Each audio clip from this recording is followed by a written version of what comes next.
Chronicles 18:11 through 13.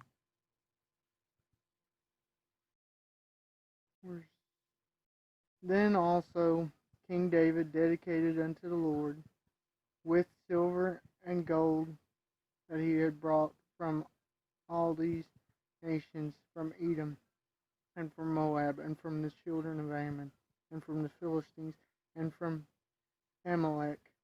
So David wins all these things.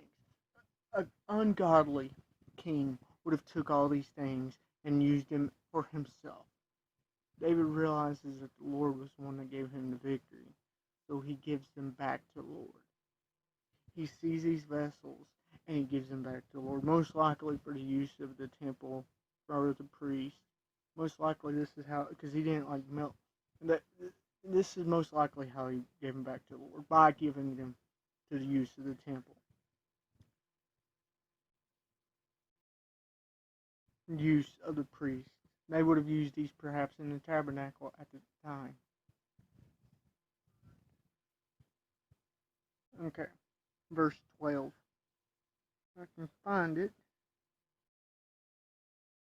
Where did I stop? Then also David dedicated. Moreover, Imesh, the son of Zerah, slew the Edomites in the valley of Salt, 8,000. So he's killing people. This is not really an ally. They're both descendants of Abraham, but one was chosen. They're both descendants of Isaac, but Israelites were chosen. These Edomites were not. And Scripture says God loved Jacob but hated Esau. So we see that Israelites were chosen, but in time, Edom had a choice to choose God. Edom had option. Edom rejected God. God chose Israel instead of Esau. But Edom still could have submitted to God's will, even though they weren't the chosen one. They could have followed after God without receiving the birthright, and God would have had a place for them. Just as the Jews first, and then the Gentiles. That doesn't mean the Gentiles shouldn't follow God. It just meant the gospel came to the Jews first. Or Gentiles are secondary. Esau could have been secondary. That doesn't mean his relationship with God would have been any less. The blessings may have been, but his relationship with God would have been strong if he chose that. Instead, he chooses the ways of the world and ends up getting destroyed by God sends their way toward the destruction. 18,000. Okay, verse 13. And he put garrisons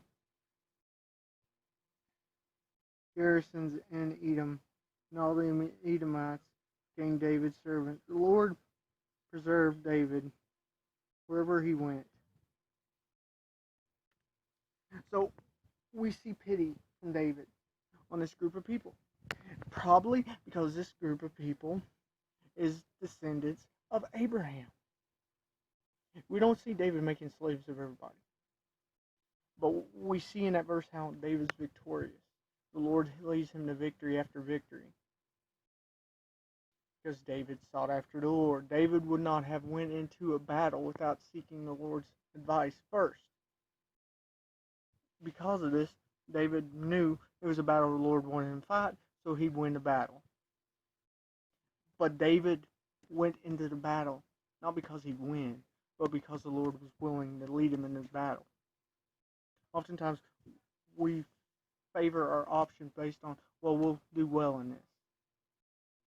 You can win a battle without the Lord leading you into it. David could have gotten numerous people to where they would have won the battle.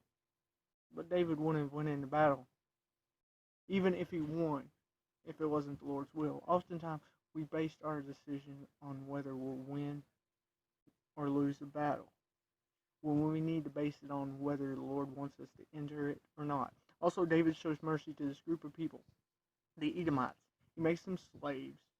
which, seeing how David was righteous, being a slave to him would have been better than some death, because David would have treated these men well. He probably wouldn't have paid them, but they would have had food, they would have had housing, they would have had upkeep. This is far better than the destruction that he could have gave them. They would have not been mistreated, because they would have been his servants. And he would have chosen not to allow them to be mistreated. That was his role. You know, we look at it when we come to Christ as we become his servant instead of being slaves to this world. Serving Christ, serving a righteous king, is better than falling to our own destruction.